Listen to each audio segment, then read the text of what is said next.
انتشاری ٹولے سے کوئی بات نہیں ہوگی، D G I S P R کا دو ٹوک اعلان 9 مئی کرنے اور کرانے والوں کو سزا دینا ہوگی۔ پریس کانفرنس میں میجر جنرل احمد شریف نے کہا 9 مئی کی اصل حقیقت ہے کہ سیاسی ٹولہ شہر سے یہاں تک پہنچا، اس نے اپنی فوج اور ادارے پر حملہ کر دیا، ان سے کوئی مذاکرات نہیں ہو سکتے۔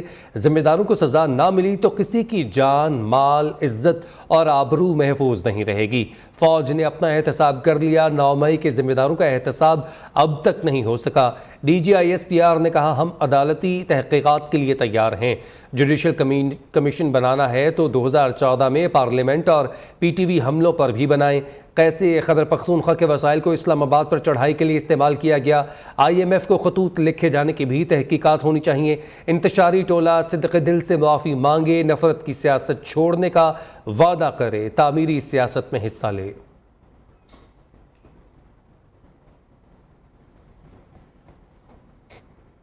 صرف افواج پاکستان، یہ پورے پاکستان کے عوام کا مقدمہ ہے۔ کسی بھی ملک میں فوج پہ حملہ کرایا جائے، اس کے شہیدوں کی علامات کی تصدیق کی جائے، اس کے بانی کے گھر کو جلایا جائے، وہاں پہ عوام اور فوج کے درمیان نفرت پیدا کی، اور پھر جو لوگ یہ کروا رہے ہیں، جو کر رہے ہیں، ان کو کیفر کردار پہ نہ پہنچایا جائے، تو کسی بھی ملک میں ایسا ہو تو وہاں کے نظام انصاف پہ ایک سوال کھڑا ہے۔ ہم سمجھتے ہیں اور اس بات پہ یقین رکھتے ہیں کہ اگر پاکستان کے نظام انصاف پہ یقین قائم رکھنا ہے اور جزا و سزا کا نظام جس پہ اللہ تعالیٰ کی یہ کائنات اور یہ قدرت اور یہ نظام چلتا ہے، اگر اس پہ یقین رکھنا ہے تو 9 مئی کے جو ملزمان ہیں، اس کو کرنے والے اور اس کو کروانے والے، آئین اور قانون کے مطابق انہیں سزا دینی پڑے گی۔ 9 مئی کوئی ڈھکی چھپی چیز نہیں، اس کے جو ناقابل تردید شواہد جو ان سے ہیں وہ عوام کے پاس بھی ہیں، افواج کے پاس بھی، ہم سب کے پاس ہے۔ ہم سب نے اپنی آنکھوں سے اس واقعے کو ہوتے دیکھا، ہم سب نے دیکھا کہ کس طریقے سے لوگوں کی ذہن سازی کی گئی، ان کو افواج کے خلاف، اس کی لیڈرشپ کے خلاف، ایجنسیوں کے خلاف، اداروں کے خلاف جھوٹ اور پروپیگنڈے سے ان کے ذہن بنائے گئے۔ ہم نے دیکھا کہ کس طرح کچھ سیاسی لیڈرز نے چن چن کے اہداف دیے، ادھر حملہ کرو، ادھر حملہ کرو۔ ہم نے دیکھا کہ چند گھنٹوں میں پورے ملک میں مختلف جگہوں پہ صرف فوجی تنصیبات پر حملے کرائے۔ تو سوال یہ بنتا ہے آج ہم کیوں کسی وجہ سے ایک حربہ دوسرا تاریخی حربہ 9 مئی کرنے اور کروانے والوں کے جو مقافات عمل ہے اس کو پیچھے کیوں دھکیلتے ہیں؟ یہ سوال بنتا ہے۔ کیا ہم کسی خدا نہ خواستہ کسی اور 9 مئی کے سامنے کا انتظار کر رہے ہیں؟ کہا جاتا ہے کہ جوڈیشل کمیشن بنا دیا گیا۔ خواتین و حضرات، میرا سوال یہ ہے کہ جوڈیشل کمیشن تو اس چیز پہ بنتا ہے جس کے بارے میں کوئی ابہام ہو۔ ہم تیار ہیں، بنائیں جوڈیشل کمیشن، لیکن اگر جوڈیشل کمیشن بنانا ہے تو پھر اس پورے واقعے کی تہہ تک جائیں۔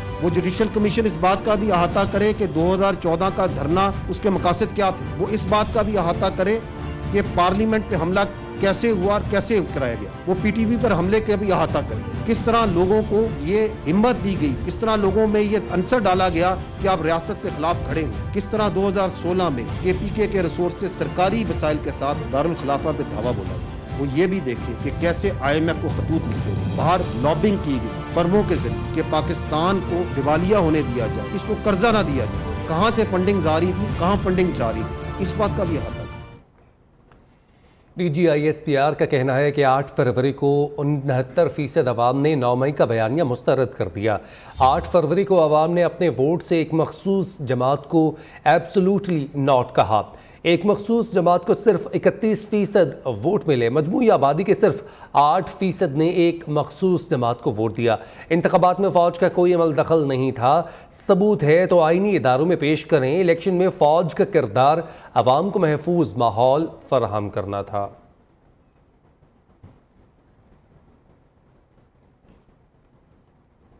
8 فروری کو جو ٹرن آؤٹ تھا وہ تقریباً 47% تھا، تقریباً 6.5 کروڑ یا 65 ملین جو ووٹرز تھے اس دن انہوں نے ووٹ کاسٹ کیا۔ اس میں سے یہ جو مخصوص سیاسی پارٹی جو کہ یہ جن کے لیڈرز، میں یہ مکمل نہیں کہتا کہ مکمل پارٹی، ان کے جو لیڈرز ہیں جو آپ نے ذکر بھی کیا، وہ یہ بات کرتے ہیں کہ جی یہ بیانیہ الٹا ہو گیا، اس پارٹی کو پڑے 18.5 ملین ووٹ جو کہ کل کا بنتا ہے 31%، تو 69-70% جو ووٹ پڑا وہ تو اس بیانیے کو نہیں پڑا۔ تو ہم جمہوریت میں رہتے ہیں نا، اکثریت کدھر ہے، وہ تو ادھر گیا۔ اور اگر میں اس کو آبادی کے تناسب سے دیکھوں، پاکستانی کل آبادی کا یہ 7.5% بنتا ہے میرے بھائی، تو 92-93% جو آپ کی آبادی ہے اس نے تو اس بیانیے کے ساتھ نہیں کھڑی ہوئی. اور یہ تو ہم یہ اس لیے کہیں کہ اگر یہ ایزیوم کریں کہ جس نے اس کو 18.5 ملین نے ووٹ ڈالا اس نے کہا کہ 9 مئی بالکل ٹھیک ہوا تھا اور بالکل یہ فوج پہ حملہ ہونا چاہیے تھا اور بالکل یہ شہیدوں کی تصدیق ہونی چاہیے تھی، ہمارا یقین ہے کہ ایسے نہیں ہے. ہمیں یقین ہے کہ اس عوام، اس پاکستان کے شہری اپنی فوج اور اداروں کے ساتھ کھڑے ہیں. یہ ایک اور جھوٹ ہے کہ جو اس کے ساتھ ہے، جس نے اس کو ووٹ دیا وہ فوج کے خلاف ہے. ایسے نہیں ہے میرے بھائی. تو نہ اس بیانیے کے پیچھے نمبرز ہیں، نہ اس بیانیے کے پیچھے سوچ ہے. اگر آپ دیکھیں کہ جس نے ادھر ووٹ ڈالا اس کینڈیڈیٹ کو، اس کے کینڈیڈیٹ کو، اس پارٹی کے، کیا وہ ووٹ فوج کے خلاف اور شہیدوں کے خلاف اور اس ملک کے دفاع کرنے والے اداروں کے خلاف تھا؟ کیا وہ ووٹ 9 مئی کے جلاؤ گھیراؤ کے حق میں تھا؟ Absolutely not. مسنگ پرسن سے متعلق پروپیگنڈا کیا جاتا ہے جس میں سیاسی عناصر بھی شامل ہیں. DGISPR میجر جنرل احمد شریف کا کہنا ہے کہ مارے گئے دہشت گرد بھی مسنگ پرسنز کی فہرست میں شامل تھے. یہ مسئلہ صرف پاکستان نہیں دنیا بھر کا ہے. ترقی یافتہ ممالک میں مسنگ پرسنز کی تعداد لاکھوں میں ہے. دیکھیں جی، مسنگ پرسنز کا جو ایشو ہے یہ ایک اہم مسئلہ ہے، ایک پیچیدہ مسئلہ ہے. اٹس ناٹ سو سمپل جتنا یہ پیش کیا جاتا ہے، اور but it's a very important issue. اور یہ صرف پاکستان تک نہیں ہے، پوری دنیا میں مسنگ پرسنز کا ایشو ہے. آپ نے ابھی دیکھا ہوگا حال ہی میں کہ کچھ دہشت گرد جو سے ہیں وہ جو مارے گئے، جب ان کی شناخت ہوئی تو وہ مسنگ پرسنز کی لسٹوں میں بھی شامل تھے. تو that's why I'm seeing it's not so simple جتنا یہ بیان کیا جاتا ہے. آگے تقریباً 7,940 کے قریب جو کیسز ہیں وہ مسنگ پرسنز کے اس کمیشن نے ان کو ریزالو کر لیا. دیٹ مینس کہ دے ہیو بین فاؤنڈ کہ وہ کدھر ہیں، وہ لوگ ٹریس ہو گئے ہیں، ان کو ریزالو کر دیا گیا ان کیسز. پیچھے 22-23% کیسز رہ گئے. اگر آپ تھوڑا زوم آؤٹ کر کے دیکھیں تو دنیا کے لیول پہ یہ جو باقی ممالک ہیں اس میں تو مسنگ پرسن کی تعداد، اور ترقی یافتہ ممالک میں اس کی تعداد کہیں جگہوں پہ تو لاکھوں تک میں جاتی ہے. ہمارے پاس تو یہ تعداد تقریباً 10,000 کے قریب ہے، جس میں سے بھی تقریباً 80% لوگوں کو ٹریس کیا جا چکا ہے. انڈرسٹینڈ کہ حکومت اس کو بہت سیریسلی لیتی ہے، اور جو کیس جینون کیس آتا ہے اس کے اوپر تمام ایجنسیز، قانون نافذ کرنے والے ادارے، سول ادارے اس پہ اپنا انپٹس دیتے ہیں، اس کو ٹریس کیا جاتا ہے، اور جب تک اس کو ریزالو نہیں کر دیا جاتا اس پہ. چیئرمین PTI بیرسٹر گوہر علی خان کہتے ہیں امریکی سفیر سے ملاقات کا سائفر معاملے سے کوئی تعلق نہیں. امریکی سفیر کی جانب سے ملاقات کی خواہش کا اظہار کیا گیا تھا. ہم 9 مئی کو ملک گیر سطح پر پرامن احتجاج کریں گے. تمام ٹکٹ ہولڈر اس کو لیڈ کریں گے. خیبر پختونخوا اسمبلی میں قانون پاس کیا جائے گا. آج بھی ہمارا مطالبہ ہے کہ جوڈیشل کمیشن بنایا جائے. پبلک اکاؤنٹس کمیٹی ہماری پارٹی کا اندرونی معاملہ ہے.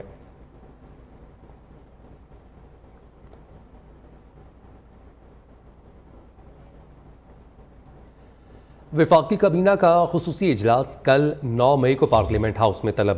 وزیراعظم وفاقی کابینہ کے فورم سے سانحہ 9 مئی پر خصوصی پیغام دیں گے. ذرائع کے مطابق وفاقی کابینہ کے خصوصی اجلاس میں شہداء سے اظہار یکجہتی کیا جائے گا. 9 مئی کو سیاہ دن قرار دیا جائے گا اور کابینہ پارلیمنٹ کی بالادستی اور جمہوری رویوں کے فروغ پر زور دے گی.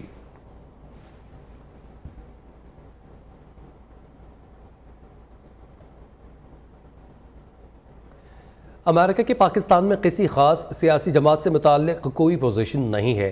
امریکی محکمہ خارجہ کی ترجمان میتھیو ملر نے کہا، بانی PTI کی حفاظت کے حوالے سے کہا ہے کہ ہم پاکستان یا دنیا میں کہیں بھی ہر قیدی کی حفاظت دیکھنا چاہتے ہیں. ہر شخص، ہر قیدی بنیادی انسانی حقوق اور قانون کے تحت تحفظ کا حقدار ہے. میتھیو ملر نے امریکی سفیر ڈونلڈ بلوم کی PTI رہنماؤں سے ملاقات پر سوال کے جواب میں کہا کہ امریکی سفیر نے عمر ایوب اور اپوزیشن کے دیگر اراکین سے ملاقات کی ہے. ملاقات میں 2 طرفہ تعلقات کے لیے اہم امور پر بات چیت کی گئی. ملاقات میں معاشی اصلاحات، انسانی حقوق اور علاقائی سلامتی پر بات ہوئی. ان کا کہنا تھا کہ پاکستان کے معاملات پر ہمارا موقف وہ جو پہلے بیان کر چکے ہیں. پاکستان میں کسی خاص سیاسی جماعت سے متعلق کوئی پوزیشن نہیں لیتے. انہوں نے مزید کہا کہ محکمہ خارجہ اور سینیٹر شومر کے درمیان بات چیت سے متعلق نہیں جانتا.